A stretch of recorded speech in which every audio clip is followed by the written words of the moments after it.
Well, guys, the lack of cell service here in Oregon has begun. Although it shows that we have one bar and LTE, this is what happens. This, guys, is why it's so important to get the paper maps. Always get the paper maps. I'm about to figure out my route. I'm trying to find a couple of places to spend some time before I go to Bend. And so along Highway 26, I believe there are a couple of places that are kind of neat, but I need to figure out kind of where they are and how long it's going to take me to get there. So the paper map. Okay, so we are along Highway 26. So we left out of Ontario. We are on this stretch of road right here. And I want to get to the forest before we kind of call it a day today. So I'm thinking that if we keep driving along 26, we could get to like Unity where there's a state park and you can see there's camping, or we could keep going a little bit further kind of into this area right here. Today's just going to be one of those days where we figure out what's along the road. But right now we're still in the high desert area, so it kind of looks like this.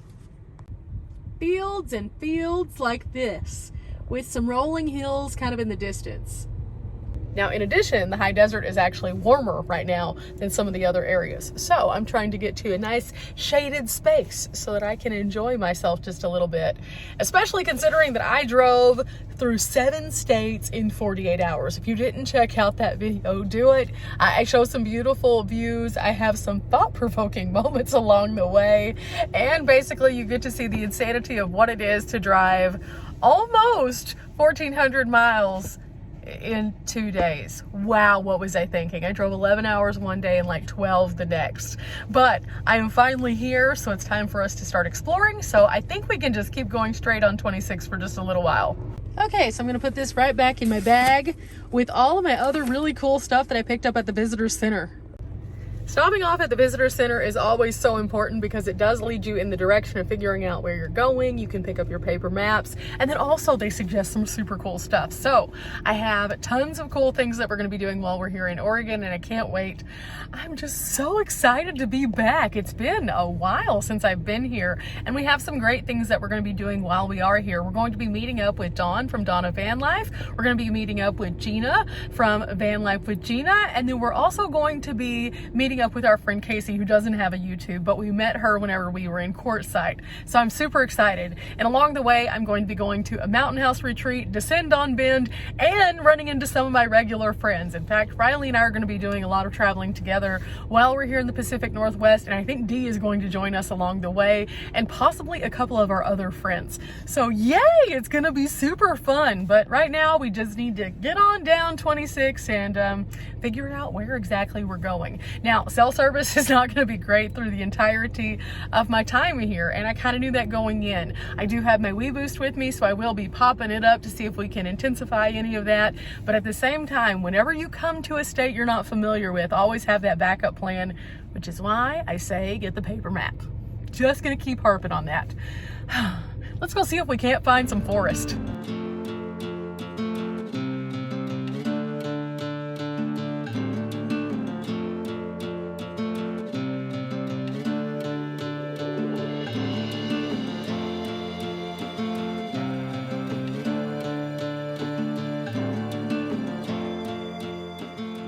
Okay guys, we found our first stop. Ooh, it's bright out here and it's pretty warm, but we just entered into Pacific time, which explains so much of my confusion because my phone wasn't resetting, and now I know why.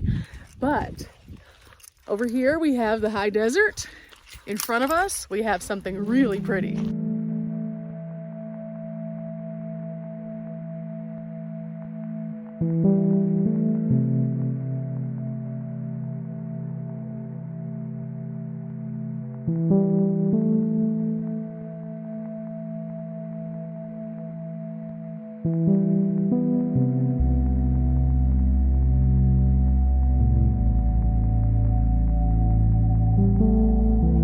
Isn't it pretty?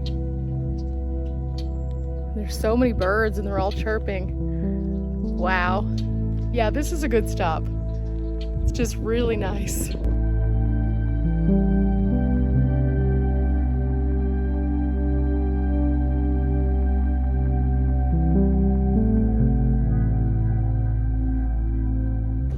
never know what you're gonna find when you just take the scenic route. Yeah, it's a lot cooler here too. Probably because of the water, but good stop.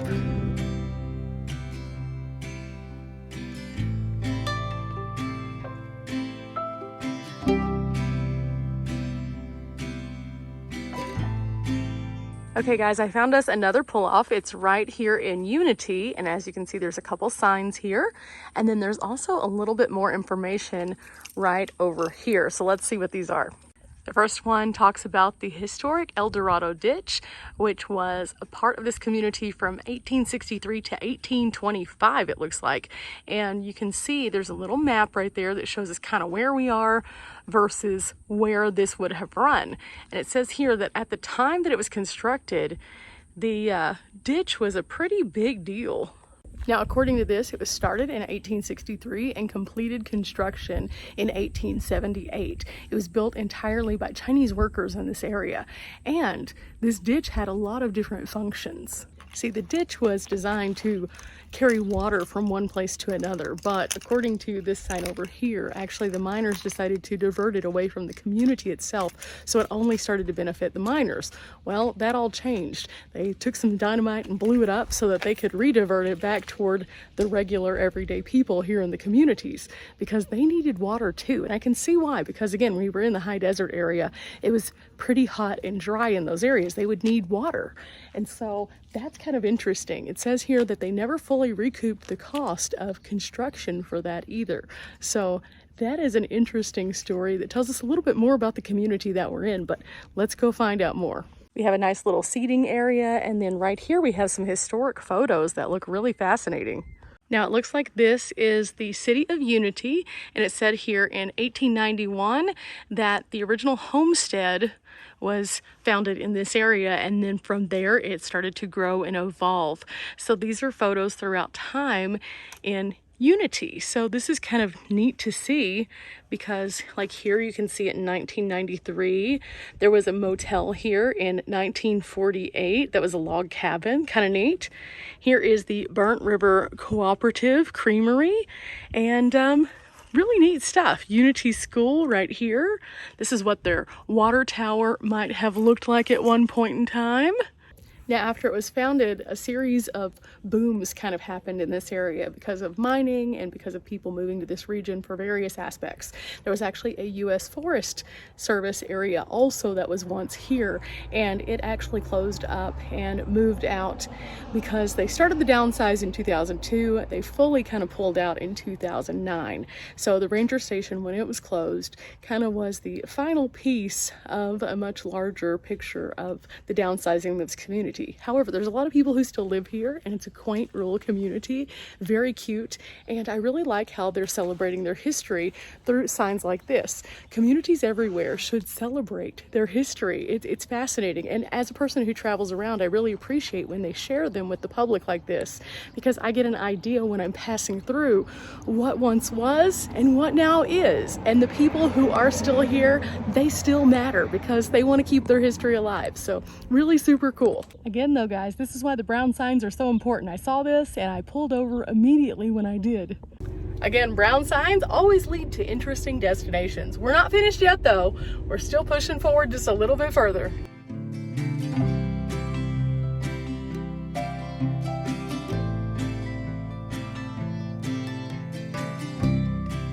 Finally found it. We finally found it, and I love the National Forest more than anything. Now there's tons of free camping in this area, so I may end up staying here. I may head on down the line a little bit further just to kind of see what we can find, but we're back. We're back.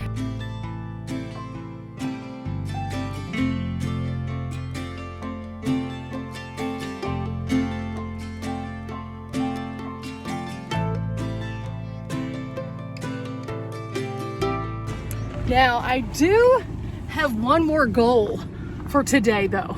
I want to go and find a cafe somewhere. I am starving, so starving. I need some food. And I've passed a bunch of smaller communities and all the cafes in them look to be closed. So I would like to find a cafe. I just want to eat something that feels good and that doesn't come out of my refrigerator. If not, I do have food, so I'll just be eating that at my camp. But it is past lunchtime and my tummy's growling. So let's hit the road and see what I can find. While we're out here, let's go look at the Wetmore Campground. Why not? Now, I always like to kind of make a mental note of good campgrounds. So I figure we can go check this one out, and then we'll add it to our list if we want to circle back. Now, I love national forest campgrounds because typically they are absolutely beautiful and scenic, but also they typically have some really wonderful shade coverage and you get to see some fun little critters. So let's see what this one is about. Oh, it's got some bumps. Looks like the stay limit here is 14 days. The info kiosk has a few things saying no garbage service, and that it's $15 to stay here, and then you put your money right in this little box. Oh, but look at these sites. Those are well covered in trees. You can see that it's nice and paved out here. And then also, as we keep driving, they do have a little potty. Yay! Now, the roadway around this campground is pretty narrow, and it does have a one-way. So as long as you get to the entrance part, you're good. But on that little part right back there, it could be problematic if you encounter someone else. So let's go and check out what the loop looks like. Ooh, okay. They have smaller and larger sites that kind of shoot off in both directions. Some have more sun, some have more shade. Yeah, this is pretty narrow. I probably wouldn't want to bring a big rig down here, but this is perfect for vans and people who are wanting to tent camp. In fact, I don't think a big rig would fit in most of these that are down this loop.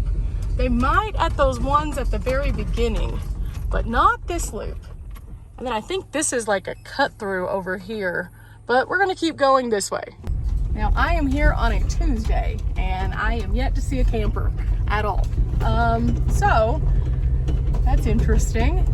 Very, very interesting. Now, this area looks a little sketchy. That's a group area, and it doesn't look like it's been knocked down in the area part that would lead into that. So that's kind of iffy. But this area, on the other hand, has a nice pull-in, a grill with a fire ring, and then also a picnic table. But let's check out the picnic table. You know me. Look at that, guys. No sags, no drags. This is a good picnic table. And might I add, it's a big picnic table. I could probably fit at least 4 people on each side of this. So this is just a standard site, the $15 site.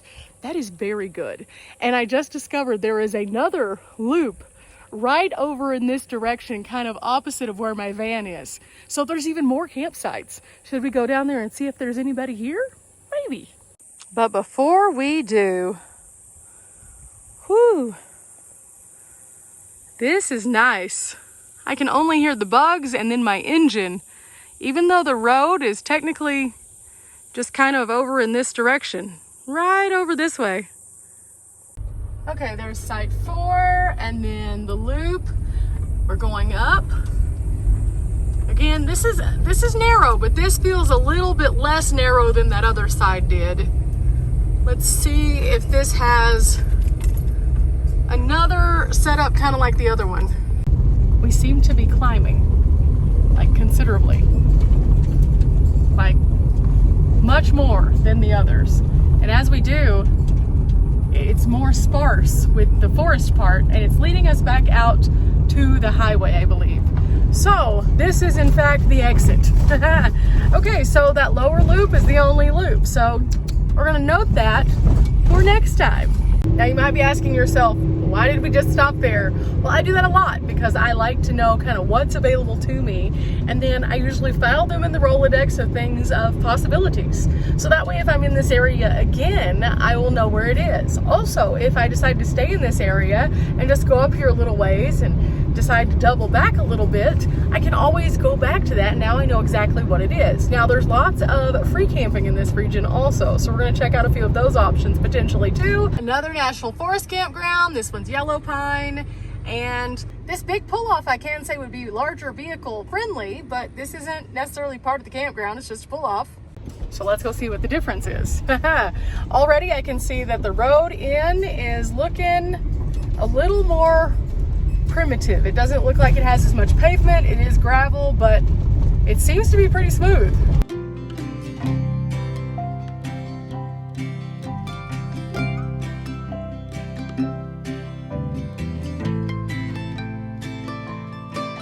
Okay, something I'm noticing is this one is also $15, but it does say that a recreation pass is required.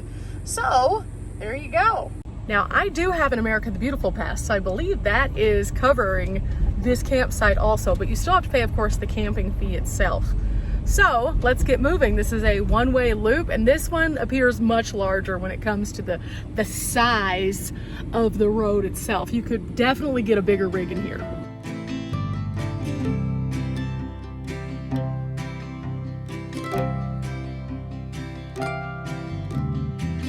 Oh, they have water at this one. So this one is a bit more improved. And then right across from that, and then as you can see, it has the improved vault toilet. So that's going to be much more user-friendly because those are definitely handicap accessible.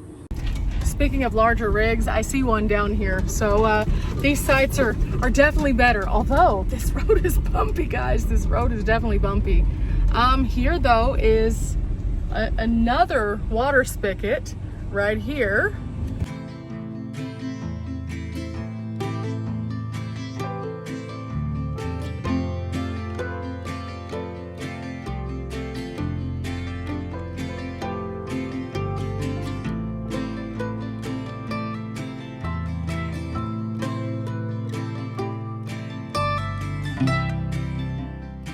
And another one. Yes, this is much more user-friendly than the other one, especially for those who are wanting some services. They even have the wastewater sump. There was also a trailhead just back there, and it looks as though these sites are a bit more lengthy. Well, at least some of them are, not all of them, but some of them are definitely more lengthy. But also some of them do have a tighter squeeze in, so it's kind of a pick your adventure kind of moment. Yeah, this is nice though, guys. This is very nice. I am loving that they have some that are much more shaded and then some that are much more obviously sunny. Sunny being great for solar, shaded being great for the fact that it's hot outside right now. It's like super hot. Okay guys, so 2 takeaways from this campground. Number 1, if you have AT&T, I had 2 bars with LTE. So not the worst, not the best. Also, number 2, National Forest campgrounds do not have pay kiosks. So bring cash, and bring cash that's broken down. So $15. There's no way you can recoup the 5 if you only have a 20. Okay guys, there were a couple more campsites as we kind of came through the National Forest, and we are now leaving the National Forest. No! But we are going to go ahead because I'm kind of interested in something I found on the map, so we're going to go check that out real quick. And we are getting close to a town, so we might be able to find that cafe. Again, that is my goal for the day. I just want somebody else to cook food for me. It makes me feel so good sometimes just to sit down in a restaurant and just relax and eat something delicious. So let's see if we can't find something, and I'm gonna go and see if we can't find this thing also, because it looked pretty fascinating. Okay, just past the National Forest. Do you see this? Yeah, this is why we kept coming. Look at this, isn't this cool? Now, we are along part of what they call the Oregon Trail, so it kind of makes sense for there to be a covered wagon here, but oh my goodness, I wasn't expecting it to be this large. You can walk under it and you can walk up it, so we're gonna do both those things. But first we're gonna check out this sign that kind of tells us a little bit more about where we are. Now, this area is the John Day River Territory, and it has a list of all the different events that they do here throughout the different months. And you can see here, we're here during July right now, and you can see July 4th events, and then in Fossil, in Arlington, August, September, December, and then also where these photos that are absolutely amazing are actually located. These are so cool. Look at this massive dinosaur. This is actually in Dayville, and it was found in the fossil beds. And then right here, this is beautiful, and that's called Twickenham. Now there is also something right here called the Blue Basin that looks so cool. It reminds me a lot of the Painted Desert and Petrified Forest. But now let's take these very large steps up to see inside the covered wagon. Now these stairs are actually photo steps, and that's a pretty decent hefty step, but let's go up one at a time. I want to see what's inside. Oh, it's just a view into the inside area, but it looks like there's a little bird over there that's making his home. Now it's kind of funny because today a van is very similar to that of what this guy was in the Oregon Trail days.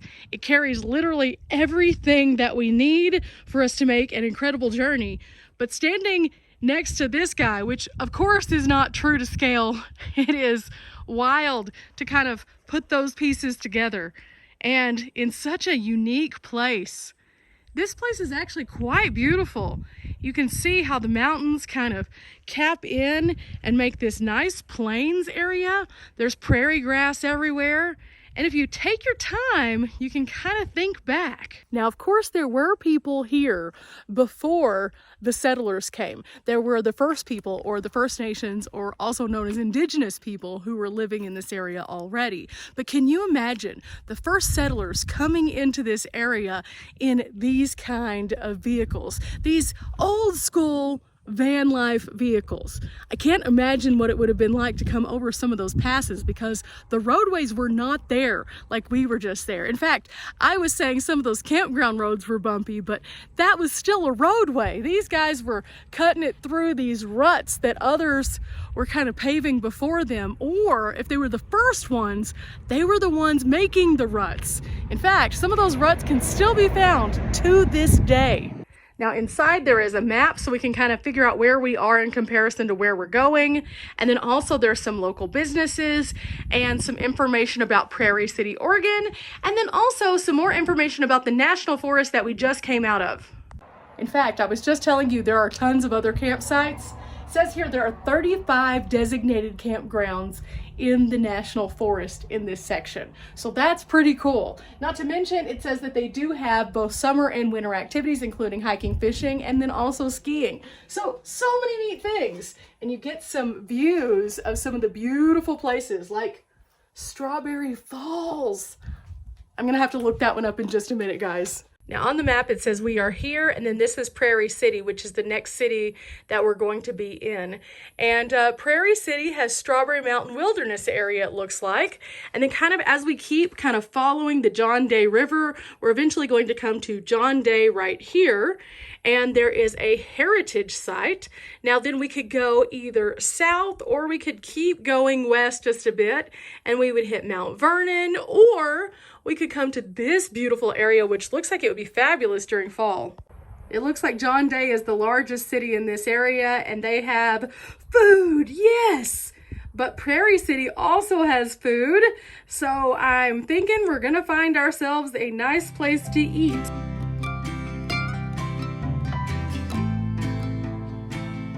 Okay, I looked it up and here is the listing on AllTrails. I think you can see this is a 6.6 mile hike. It's a little bit late in the day for us to start that one considering the heat, because currently it is about 85 degrees. And with the heat index, it's about 90 degrees. So we're gonna go ahead and pass on that one today because of the distance and because of the time of day.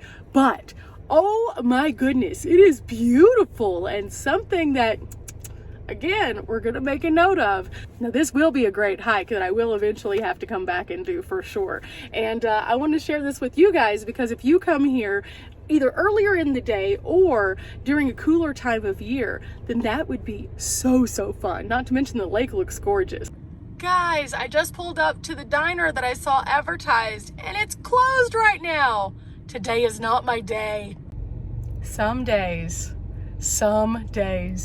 I will say this, Prairie City is a cute little community though. They have a really nice little downtown with a historic hotel and then also some other buildings. Let me show you.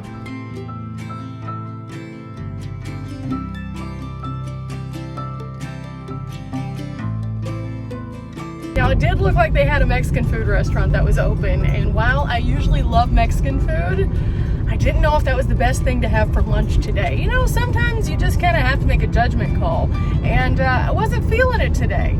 So I'm looking for some home cooking still. We're gonna go up to the next town.